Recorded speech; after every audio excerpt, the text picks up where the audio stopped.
ahead and do what you need to do. So we'll just wait for people to get on a little bit and wait for Julie to get back. And looks like people are jumping on pretty quickly. So.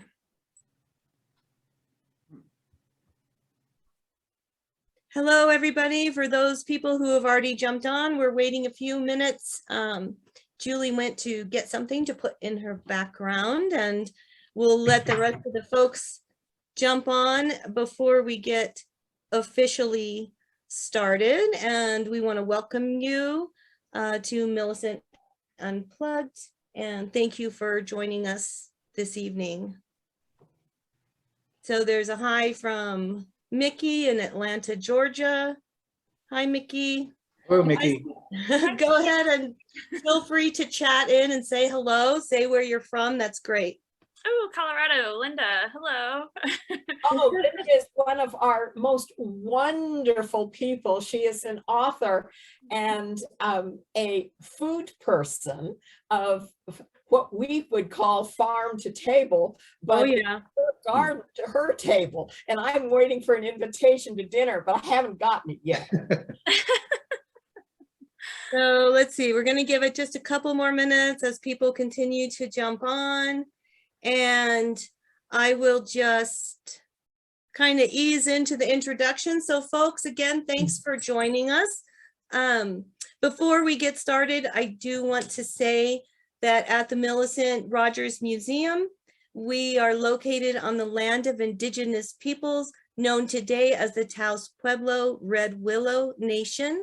And we are very grateful to be here and that you're joining us today. And that being said, I'm Karen Chertok, the Director of Education here at the Millicent Rogers Museum. We're glad to have you. And we're just going to have a little bit of a formal introduction, and then we'll shift back into conversation mode. Before I start that, I would like to just do a little bit of Zoom housekeeping etiquette. Feel free to use the chat throughout. And then also we like to use Q&A because at the end of the conversation, we will leave some time to answer questions. And we like to consider our audience as part of this programming. So Millicent Unplugged is a virtual series intended to expand the voice of our community through shared dialogues, conversations, and storytelling in the spirit of friendship. Real people with real stories woven through the tapestry and art of culture. Tonight's topic is Handle with Care, Stewardship of Indigenous Artworks in Your Home. We thought it would be a worthy contribution to our audiences and communities to gather some friends following the holiday gift-giving season and share in a discussion of behind-the-scene tips and topics related to some of the unique attributes of Indigenous artworks. We hope to discuss everything from jewelry to textiles, pottery, and more. At the Millicent Rogers Museum, we are not an encyclopedic museum preserving stagnant objects. We are a site museum, stewarding, caring for, honoring, and listening to the ever-changing narratives of living, thriving cultures whose artifacts, artworks, and stories thrive through our collaborative efforts. Our audiences are often inspired to purchase, collect, or give Indigenous artworks. Seems a natural extension to provide a deeper dive into how to care for them. I first want to thank my friend, Sara Frances, award-winning master photographer and author, who has volunteered her time and expertise to serve as moderator and co-host of this series of artist discussions. Taos, the people, the land, and its stories have a hold on Sara's heart, and we are grateful for her ideas and leadership in this virtual series project. Sara's book, Fragments of Spirits, is available in our museum store. Together tonight, Sara and I welcome friends and panelists, Dr. Julie Pearson Littlefunder, Danae Silversmith, Jean Billy, and Dr. Michelle Lanteri. Julie Pearson Littlefunder is a visiting assistant professor with the Oklahoma Oral History Research Program at Oklahoma State University. She was the project lead for the Oklahoma Native Artist Series, featuring interviews with Native artists, gallery owners, and collectors. Littlefunder has published over a dozen articles on Native artists, for Southwest art and Oklahoma Today, as well as scholarly articles on Native theater for theater journals and anthologies. In addition to her book, A Life Made with Artists, Doris Luttrell and the Oklahoma Native Art Movement, she has written several plays, a documentary on Chilocco Indian Agricultural School, and a screenplay based on her husband's first years selling art on the streets of Tulsa at the height of the Oklahoma Native art craze. Welcome, Julie. Thank you. Gene Billy is a self-taught Dene silversmith. He is a member of the Native Jewelers Society and a tireless advocate of Native arts and artists through the Council for Indigenous Arts and Culture. His jewelry reflects the spontaneity and simplicity of the flow of creation as traditional stone and metal smithing tools lend themselves to his emerging artworks. Billy grew up in the Navajo Nation and now makes his home in Albuquerque, New Mexico. Welcome, Gene. Yeah, thank you very much. I'm glad to be on the panel. And of course, Dr. Michelle Lanteri, Millicent Rogers' own curator of collections and exhibitions.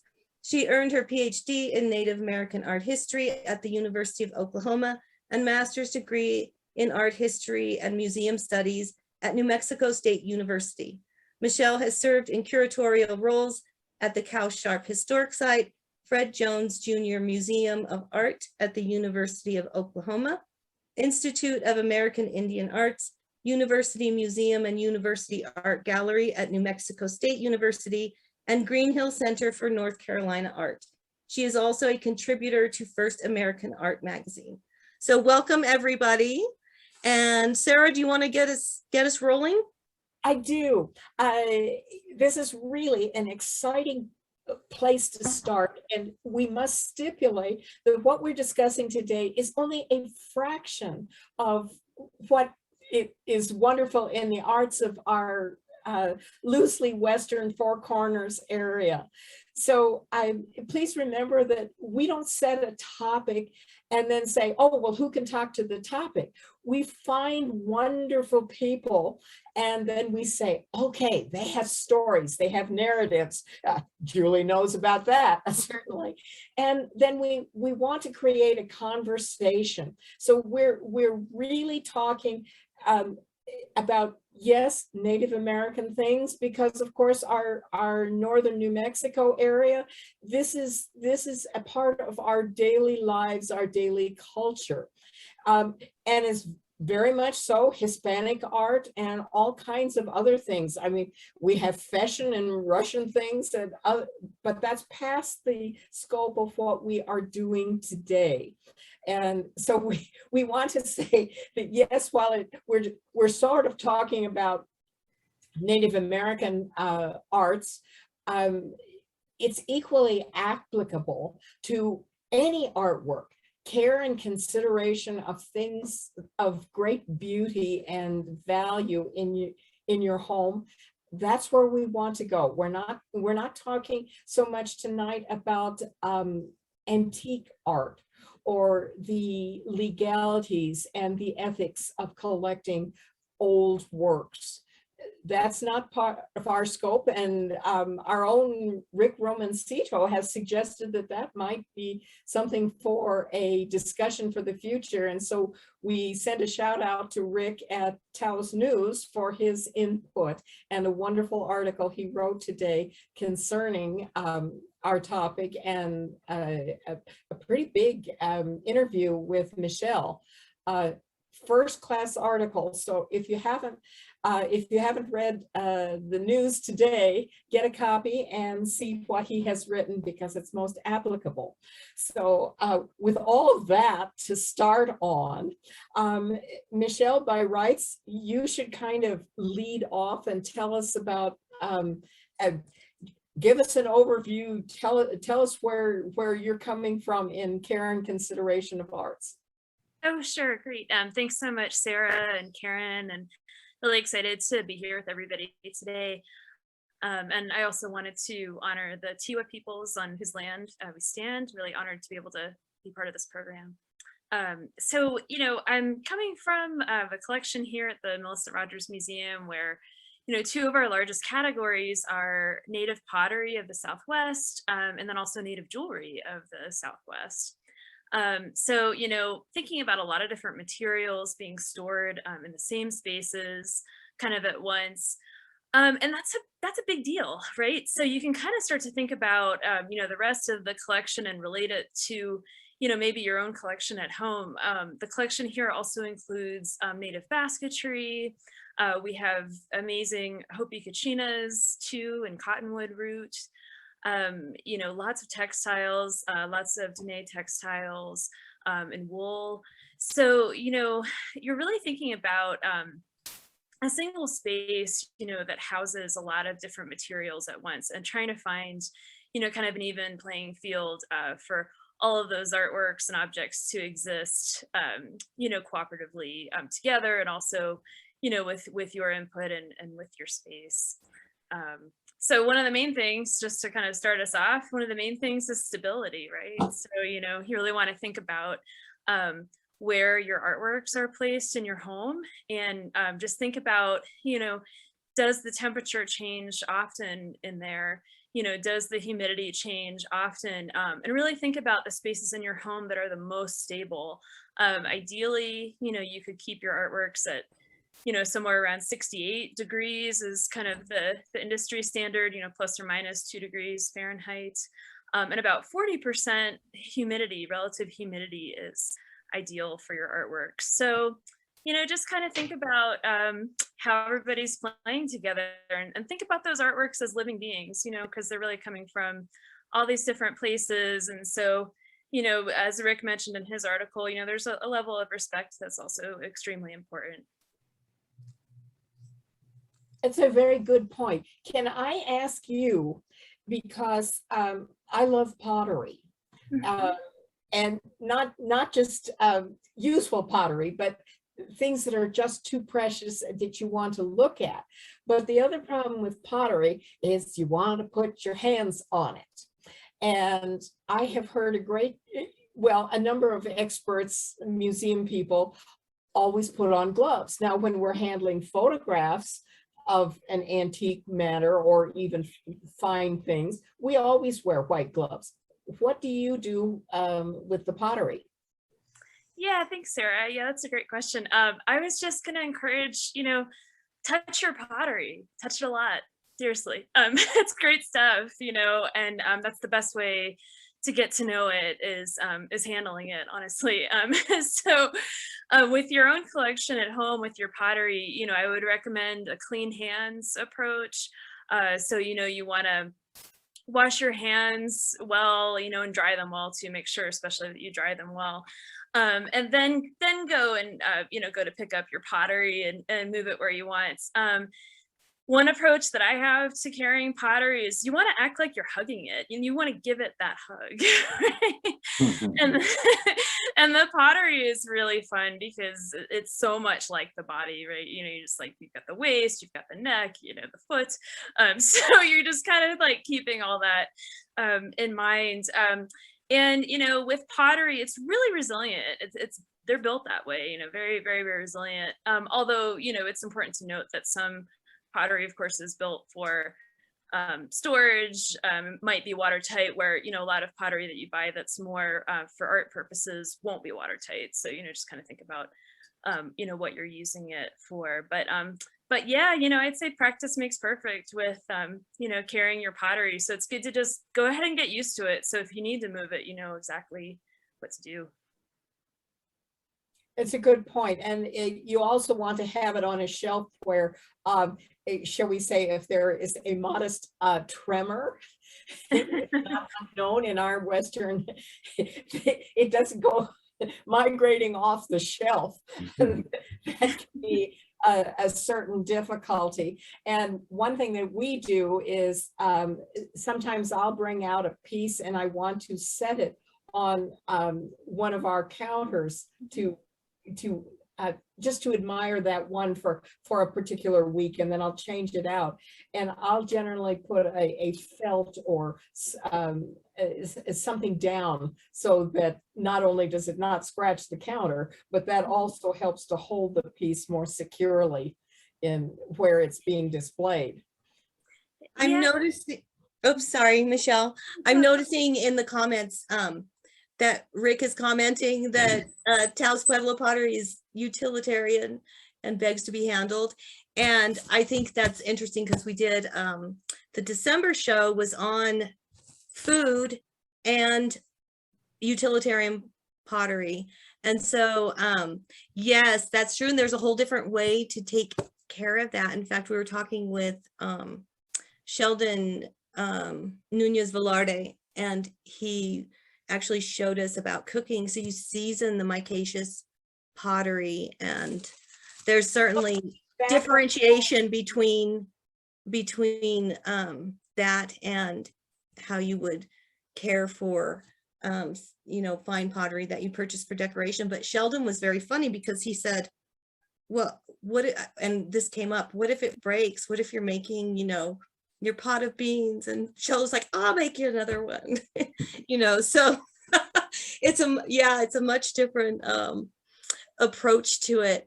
And I am curious, Jean, about some of those things behind you and how you care for those in your home. Well, the majority are Navajo pottery, I being Diné, you know, and literally they're begged to be handled, you know, there's designs on both sides. So we constantly rotate them just to show, you know, the different designs on each side. And we do have some Yakima pottery and Zia pottery that we do collect, and they do have designs on each side of the pottery. So, you know, it's best that we spin them and we do show them different periods of time. And we love to move them around, and a little dusting, you know, with a nice fine cloth usually takes care of the problem with the dust. You know, if you have to, a little damp cloth with the dirt that's stubborn, but nothing too, you know, nothing too harsh on it. And like young lady mentioned, a lot of them are utilitarian, so you can use them, you know, and so they can be handled, and don't be afraid to touch them. Like you said earlier, they're all living beings, you know. They're part of us, we're part of it, you know. So what about a ubiquitous Swiffer duster? Would you dare use that? well, they tend to grab. The Diné pottery is made with sap, so it does tend to grab the finer cloth and the swifter cloth. So I don't recommend a swifter cloth at all. I would recommend a cloth, you know, just like a material cloth. A t-shirt would be fine. You know, it's something that will not stick to the you know, to the finish of the pottery of certain potteries. Specifically the utilitarian ones, you know, because they're a lot more coarse than the finer potteries. What about your wedding basket? Well, yes, my wedding basket is a little trickier because I would have to blow on it. I have a little air gun, blow gun. So I clean my computer keyboard with it, but I use it to clean my basket as well. It just blows the dust right off. And that usually takes care of my problem there. But it's usually dust and dirt that collect. So usually a weekly cleaning, you know, I suggest on most items, because dust does settle and it will stick. So that's what I recommend. Begging your pardon, would that be the same for Actina or other wood carvings? Yes, we do a lot of I'm in the packing shipping business as well, so we do pack and ship fine art. We hold an account for a fine gallery here in Albuquerque that we ship all our fine art, and we do get the cocinas and so forth that are, you know, that are stored in the back rooms and they're dusty, and we don't like to send them out like that, so we take the opportunity to clean it for them. And again, I use an airbrush as much as possible on small places, and a light dusting of a cloth. Usually a napkin will work, you know, but no, on cocinas and other painted surfaces, I wouldn't recommend anything damp to be, you know, to be placed on it, but something dry, nice dry clean cloth usually takes care of the dust and so forth. And the feathers, you know, just a little fluffing on the feathers usually brings them back to life. Also, if they're using live feathers and so forth like that, you know, but most of them are carved into one piece as well. So just a little dusting, you know, fine cloth, an air gun, little type of air canister usually does a lot on cleaning some of the fine art. I think that was a great comment that you said, a small airbrush. We have to tell people that an industrial size Oh, no, right. is not a good idea. It is Yes, very gentle. yes. Small bursts of air, you know, on the katsinas, because they're very, very delicate. You know, we've seen some very, very delicate pieces that we do pack up and ship out. And surprisingly, they make their destination, and the people are usually happy about it. And we do provide them care instructions as well, you know, to the certain items. Yeah, so there's a lot to be dealt with, and preserving, not preserving literally, but just keeping clean art you preserve in your house, you know, because it's, you have different people coming in, kicking up dust and so forth, and the windows are open all the time. You know, if you're living in a dry, humid area like I do, you know, we get a lot of dust blowing in through the screen doors and so forth. So we do a lot of dusting in our art here. Mhm. And I just wanted to jump in real quick too, that I tend to use artist brushes, like paint brushes, to dust different pottery yes. and wood too. Yeah, yeah. Specifically the harder katsinas, right? There you go, Yes. Sarah. Yeah, Yeah. and even for like micaceous pottery too, because it has a rougher Yes, they're surface very, on there. very, very coarse on the outside, right? Yeah. Before we move on to something else, Jean and Michelle and Julie, jump in here if you see something. What we have talked about is dust and particulates, but in the home, you also have oils, cooking oils. Ooh. You have all kinds of things that naturally we can't see, but can degrade your artwork. I think perhaps it would be more prevalent degradation on the basketry or the katsinas or weavings than it would be immediately on the pottery. But you know, who's to say? What do you think about those problems? I think go ahead. No, go ahead. Oh, I think that you just want to think about the position of your artwork, whether it's and also pottery, right? So think about, like, is it a bean pot? Like, is it gonna get oil on it anyway? And is that just fine? It's part of its life. Or is it a piece that you really don't want the chance of an oil spot getting on? So I think it's just being conscious of where you decide to offer a home to the pieces. So I have a great question. I'm going to interrupt really quickly because I see a question in the Q&A that's pertinent in the moment. So I don't want to wait until the end. What is an airbrush? Well, Okay. That's what I'm asking. or Jean, you could as well, but I know that visual artists have used airbrushes for a long time, and they're small metal, I believe, things that squirt out air and paint and under pressure. And Jean probably knows more than myself, but my husband doesn't use one, but they've been around a long time. Are you talking about the can? This is from somebody who's watching, who's wanting to know what this is, probably to get it. So would you purchase this? Well, at the office supply stores? Are you talking about the canned air? I am talking about the can air, the one you clean your computer and electronic equipment with. Oh, It okay. shoots bursts of bubble, bursts of air actually. So Right. usually any Staples or any office department store would carry them. Absolutely, exactly. Would be an example. Obviously, I'm not selling this particular brand, but Right. and it's a tiny little nozzle here, and some of them will have also a wand that comes Yes. out for very tiny spaces. There's also, if anyone is in the office supply or office equipment business, there are vacuums that are meant for very tiny spaces that pull out tiny micron of dust or particulates. Very specialized gear, but if you happen to have access to someone who maintains, for instance, a copier, they will have that kind of gear too. I do want to jump in. I would just caution though, with anything that exerts pressure like that, you know, you really want to qualify how you might use something like that.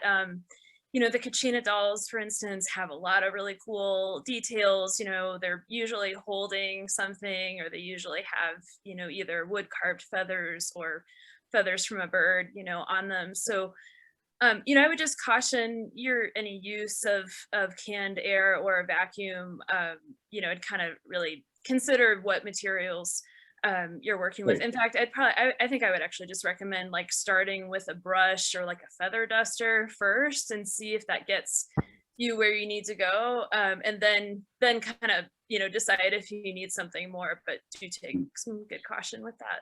Yeah, I would prefer the spray more on the basket items, you know, the woven textiles and so forth, you know.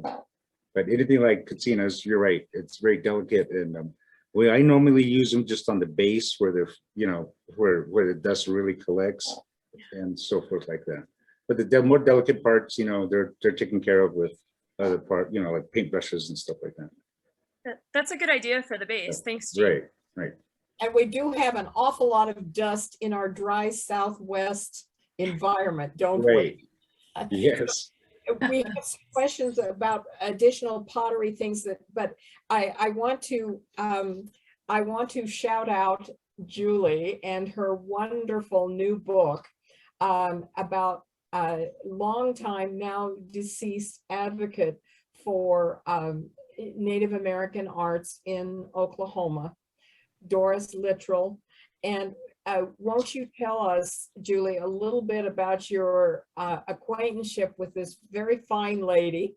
And there you are, speaking with her, and how she began to not just introduce Native arts to the community, but then to get people to know how to appreciate, store, save, gift, and all of that. So over to you. Thank you. Well, she was really an extraordinary woman in many ways, and self-educated. She had to leave home at 13 actually because of her home situation and start earning her living on her own. But I met her through my husband's work. I took a painting into her at one point in the early 80s, and she looked at it. She was very kind. She looked at it and she said it was a nice piece of work, but she didn't typically buy one thing. She would like to see more than one thing when I came in. And at the time she was handling some really well-known artists, the Chattlesons and Parker Boyettle, some well-known Oklahoma artists, and that were heavy hitters. And my husband was sort of just starting out. So he was very excited, and I was very excited that she actually said she wanted to see another piece. We desperately needed that money from that sale, and we didn't get it that time. But his uncle was there to help us out with gas, and we made another trip back, and we sold her 2 paintings. She, I think really, yes, the most wonderful thing about her, and collectors said that over and over, and we witnessed it over and over, was that she tried to connect the collectors with the artist so that they could learn from the artist about the piece. And she would often, when Merlin was bringing something in and explaining it to her, she would write it down. She would write down every word so that when she was able to tell collectors about it, she was really able to use basically his words and say, this is what Merlin said about this piece.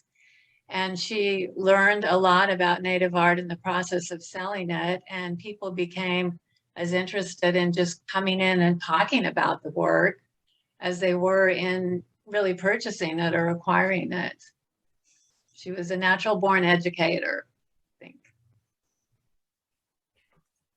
I want to give your husband a little shout out from the book. Pretty hard to see these items. Merlin Little Thunder's work currently, I guess, is very much into miniatures. I must say that he must paint with a brush that has about 2 hairs in it. Yes, a 00 brush. Yes, a single hair. Well, it's what we used to use when we did watercolor on photographs to alter them. Client. Yes, the double-aught, triple-aught brushes, they are so detailed. And this one that that is actually in the book, it's, well, sort of hard with the horses, that was just sold with great acclaim at the annual Tesoro Cultural Foundation dinner in December. And I must say I was really envious of the person who got it at the auction in the end, because it is just gorgeous how he does things. So sorry, that's a little bit far afield, but his work is most extraordinary. And of course it has developed over time. And talk about how artists came to Doris's gallery, and they'd often have just kind of things thrown in the trunk, or that unframed without any proper care, and that she would then insist upon this before displaying and selling. Right. She really taught, of course, Merlin was kind of already attuned to the importance of presentation, but there were a lot of artists that weren't. And she was very good about explaining that, you know, it's the way you present it. It's not just the artwork itself, but it's the mat, it's the frame, it's where it's hung in the gallery next to another piece that doesn't fight with it, but actually complements it. Hanging at eye level. She was very good about explaining these things to the artists, and they would incorporate that in their own practice.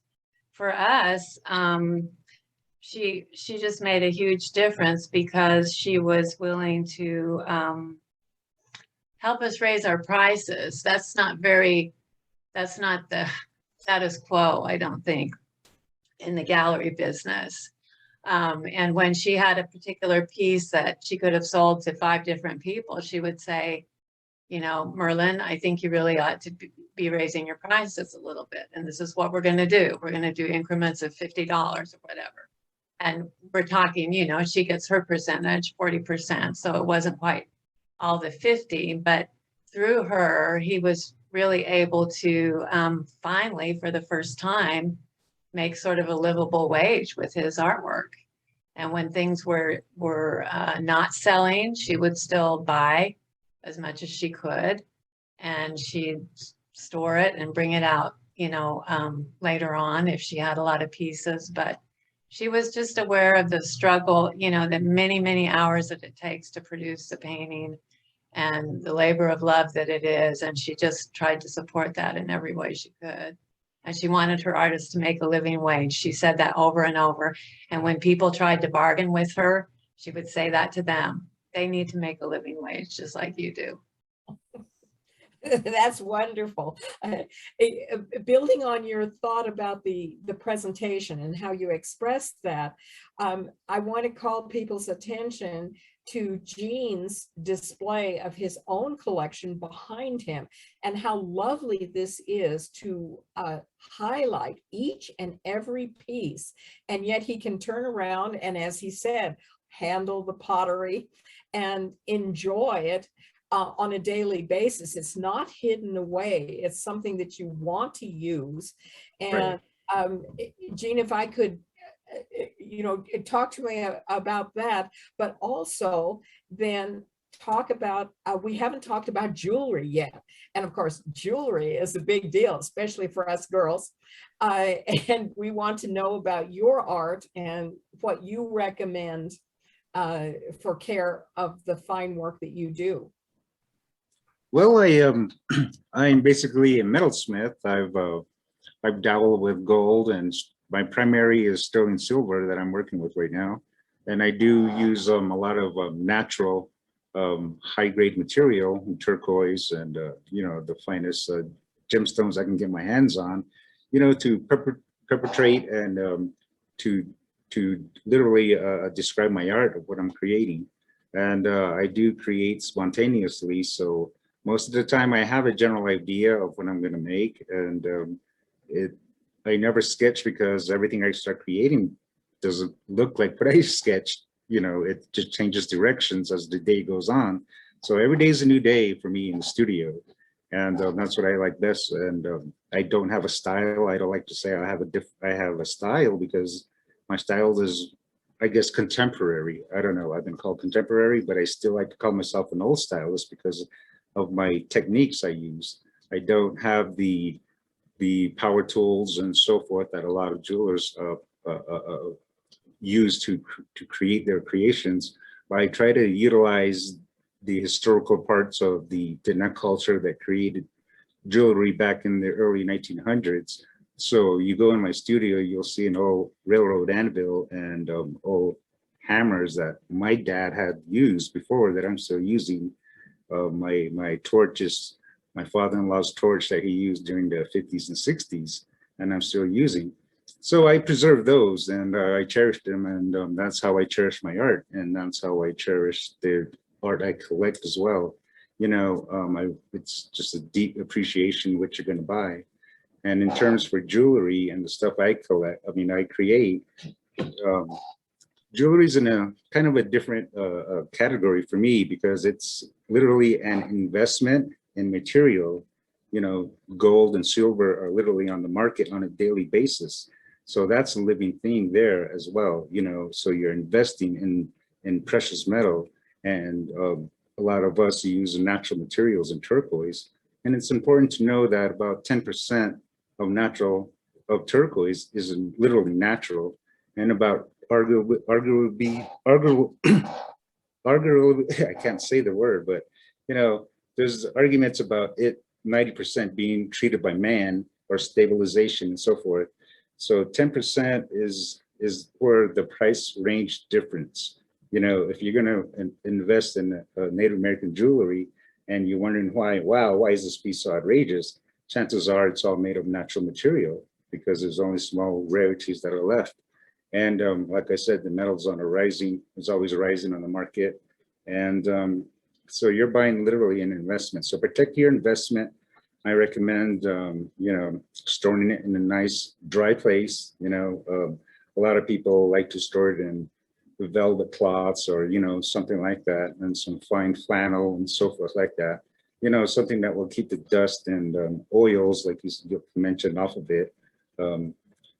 Don't be afraid of your turquoise changing color, because if it's natural, if it's really a natural turquoise, it will absorb your skin's natural oils and so forth and all the other elements, and it will change color. And, you know, there's nothing wrong with that. You know, but just be aware of what you're doing with it. I don't recommend using any kind of creams. You know, you see all these polishing creams on the shelves and department stores and you know, so forth.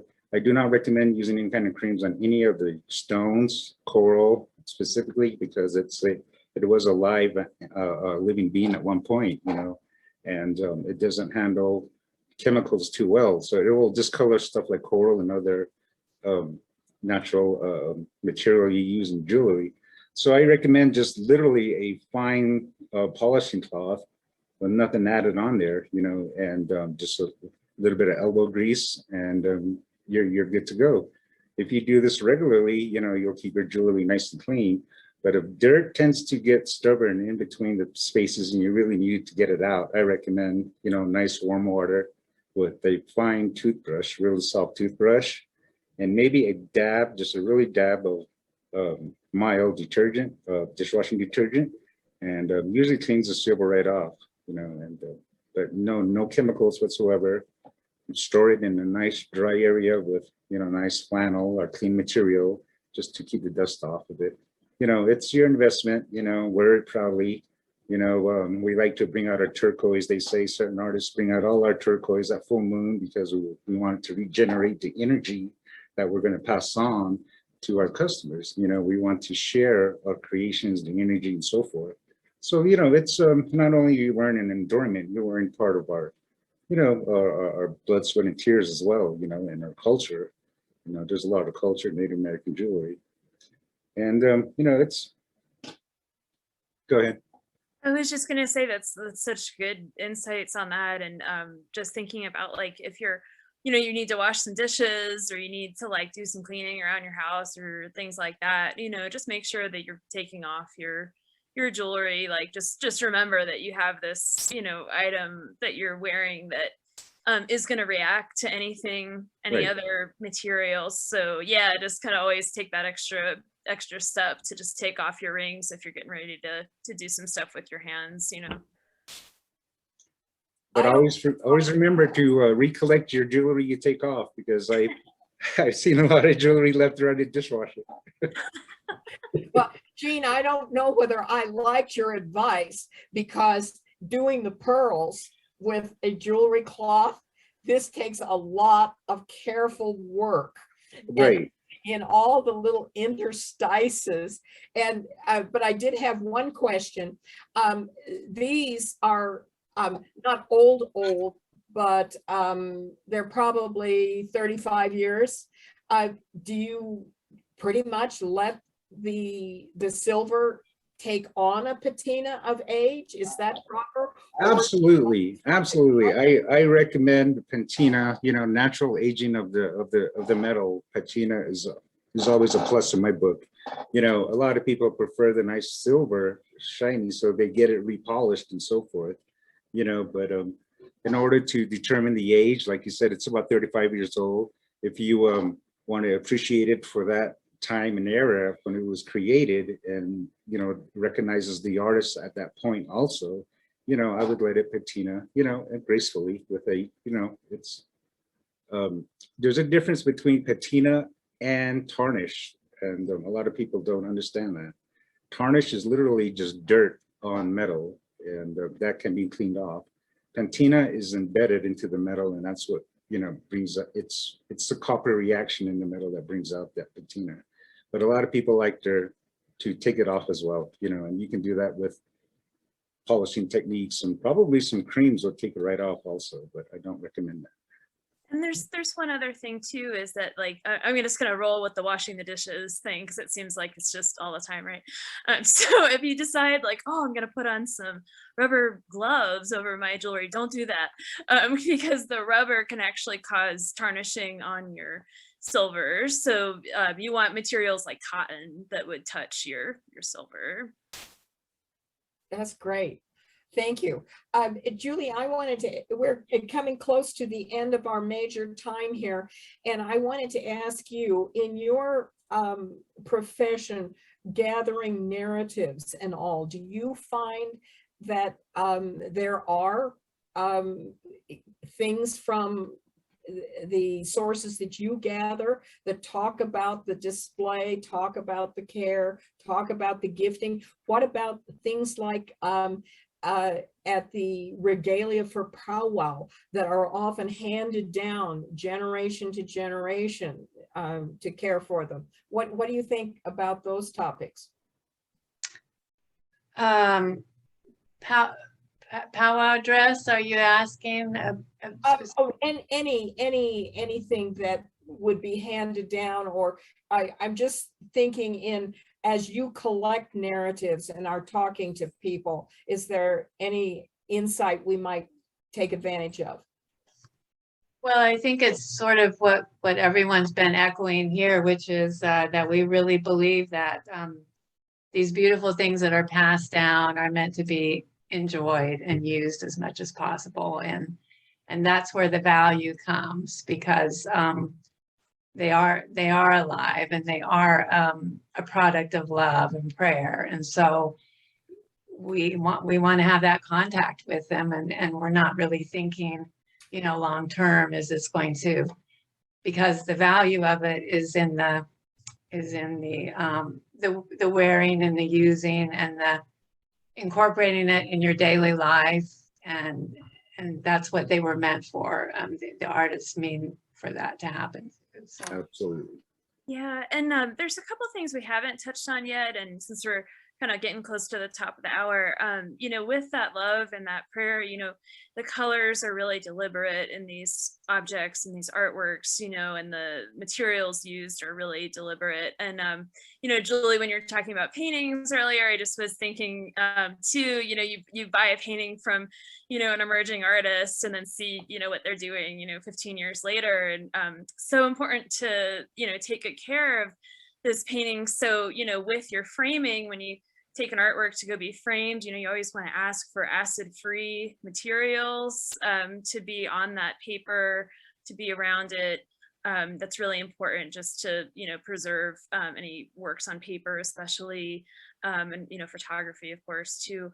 And then the weavings, you know, I'm looking at your weaving, Julie, and I was just thinking, you know, we have to be really careful with light, you know, as much as we love the sun, you know, out here, and it's a real blessing here, you know, we also have to be careful because some of the dyes in these woven you know, pieces, they will fade if they're placed in direct sunlight. So if you have weavings, you know, you definitely want to keep those in a place where they're not receiving direct sunlight. And you also might want to consider, you know, maybe getting like a UV protection on your windows if that's something, you know, if you have a place that's like super sunny inside. And just one other thing is just protecting from moths, you know, because being in New Mexico, especially, we have to kind of worry about that one.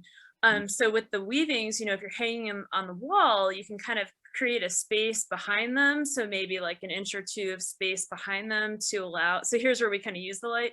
You can allow the light to kind of sneak in back there and then distract the moths, and then they won't want the back of your textile as much. So that's my 2 cents.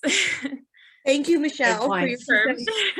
I'm going to stop everybody for just a minute because we are heading towards the end of our time, and I can see there are so many threads to this narrative. We really could do, you know, more events and focus on different aspects of this, but I want to jump into the Q&A aspect of it. And so the first thing we will discuss was the first comment that came up was for some input and conversation about how Pueblo pottery changed from utilitarian to artistic when the tourism trade began in the Southwest. So who would like to address that? I can address it a little bit as the education director. It's one of my favorite themes. So I'll just kind of start it rolling. And it's one of the themes that is an overarching theme in our museum, because you see it in textiles, you see it in jewelry, you see it in pottery. And it's such a big piece of the voice of the Southwest. And there are positive aspects and negative aspects. It's a very complex topic, because what you're also seeing is a shift from barter trade economy to a monetary based economy.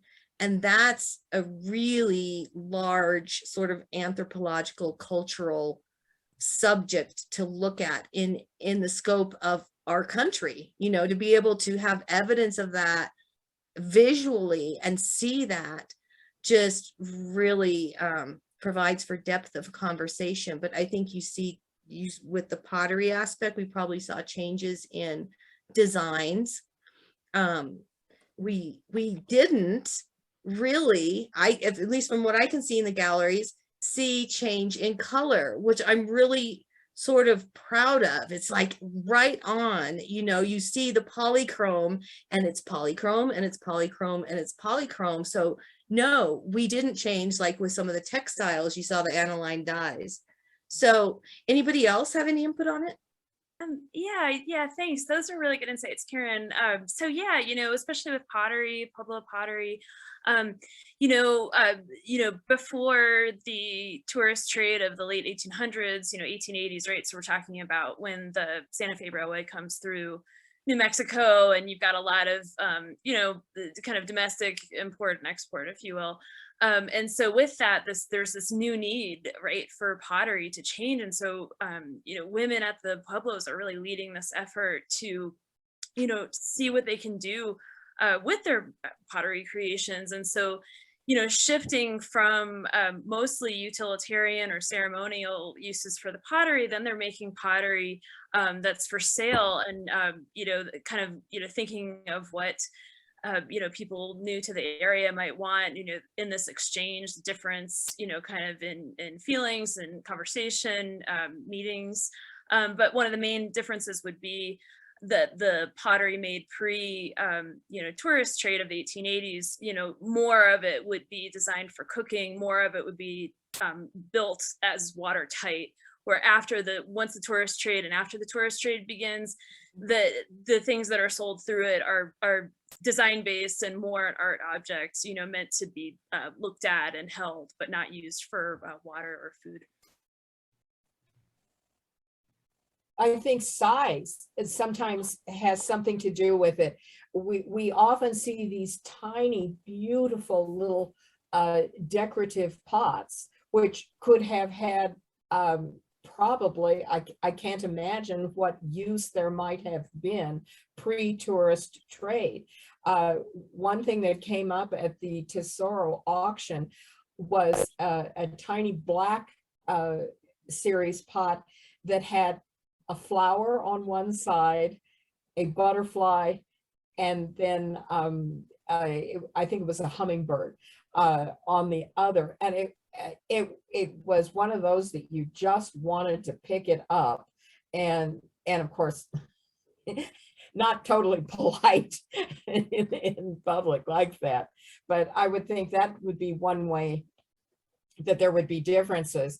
And if I might, this segues perfectly into asking Jean, in your capacity as part of the Native Jewelers Society and in your outreach with the Council for Indigenous Arts and Culture, you talked about how the extraordinary tourist demand has led to knockoffs and led to, I mean, we don't want to emphasize the negative here, but there is a problem of demand, and not all knockoffs, which is a very interesting thing, that it's all expensive and the buyer needs to know the artist and the gallery. And I love what you do, talking about the type of stones you use and how you use a little card that goes with an object that you would sell. Tell us about that. Well, what we really do want to encourage artists to do is to provide their own certificate of authenticity, you know, for their protection, as well as the protection of the buyer, the purchaser. Native American arts and specifically jewelry falls in this category of large of it being duplicated and through fakes and frauds, you know, both domestically and internationally. And it's a multi-billion-dollar industry annually. It's hard to swallow, but it is. And we, as authentic Native artists, you know, barely get what we have to work for, literally. And they get imported in from overseas, and they're selling them on pennies per dollar compared to what we have to compete with. So it does make a big impact, and it is a big subject. It's another show. So what we do is we go on the road, and we have educational displays of hundreds of different items of fakes and frauds that you will normally see, you know, up and down the Southwest corridor and throughout the Western area, and up in the Eastern coastlines as well, and some of the Alaskan arts that are, you know, duplicated. So we do have displays, and we educate the people of how to properly try to identify fakes and frauds with the simple use of, you know, identifying real stones compared to plastic stones that a lot of them are being passed off for. make sure they're marked by hallmark by a living artist or an artist from the past. You know, we encourage a lot of consumers to buy directly from artists.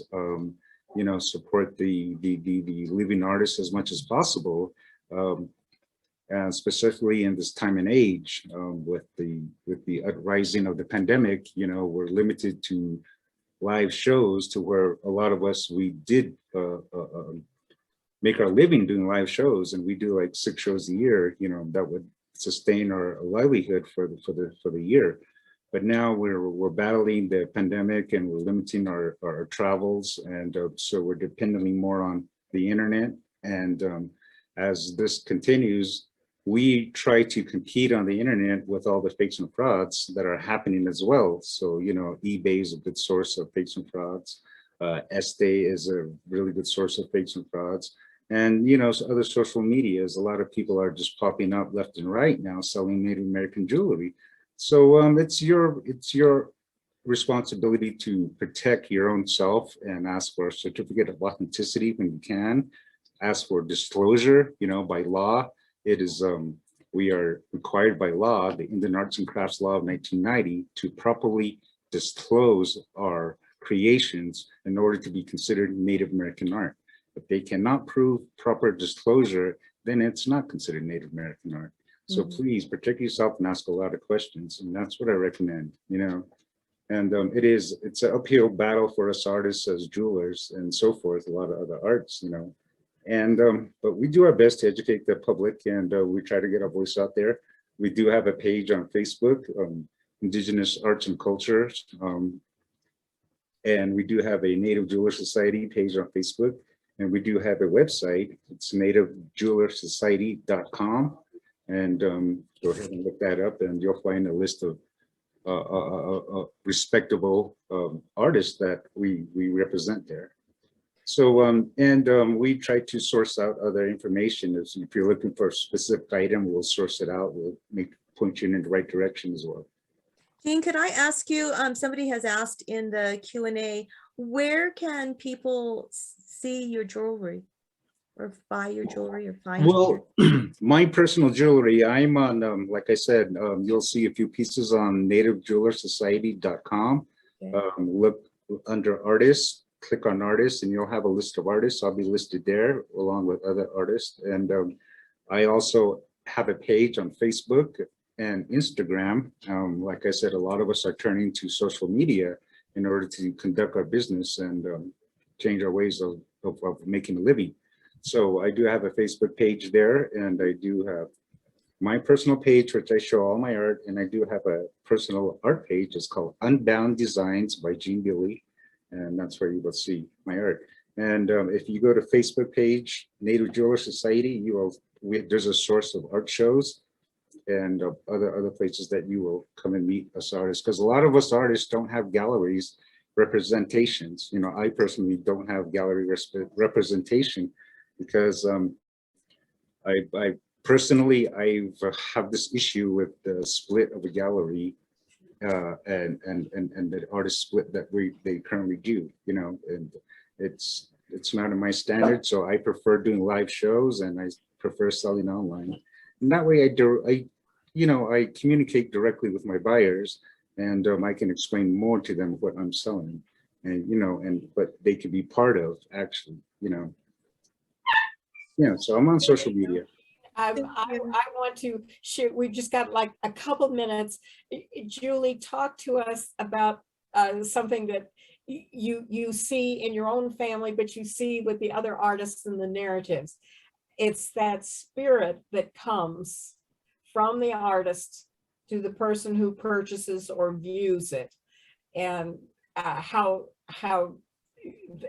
that's the whole thing, is that you the purchaser take away something that is heart and soul from the artist. Well, we kind of believe that the paintings go to the people that they're supposed to go to. You know, sometimes we're disappointed because certain things don't sell, and then we realize that really wasn't the home they were supposed to live in.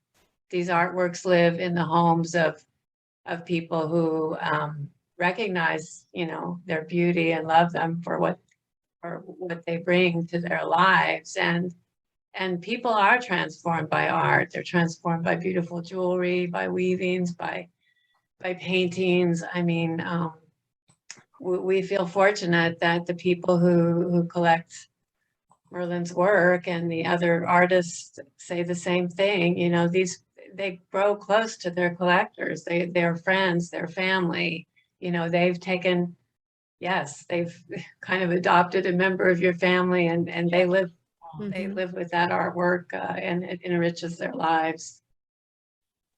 I think that's perfect ending. Karen, why don't you wrap us up? Thank you.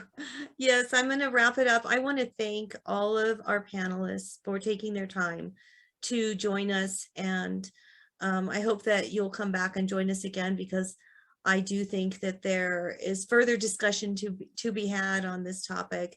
And I want to thank our attendees for joining us for this discussion. And you can email me, Karen@millicentrogers.org, if you have ideas or questions that you would like further asked. And the museum is closed on Wednesdays for the winter season through March. Did I miss anything, Michelle? Do I need to say anything? No? I think you got it. I think, All right. I think you did great. Thank you so much, everyone. Thank you for joining us, and watch for the next one. We're still in process planning the February Millicent Unplugged, but we will be there the first Thursday from 6 to 7. So thank you so much. And shouting out from my book recently published this year as well.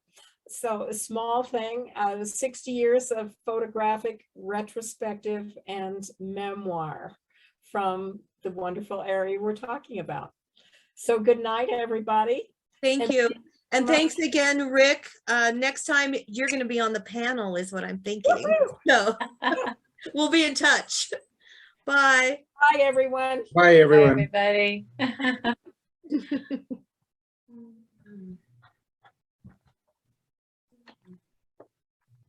Thank you.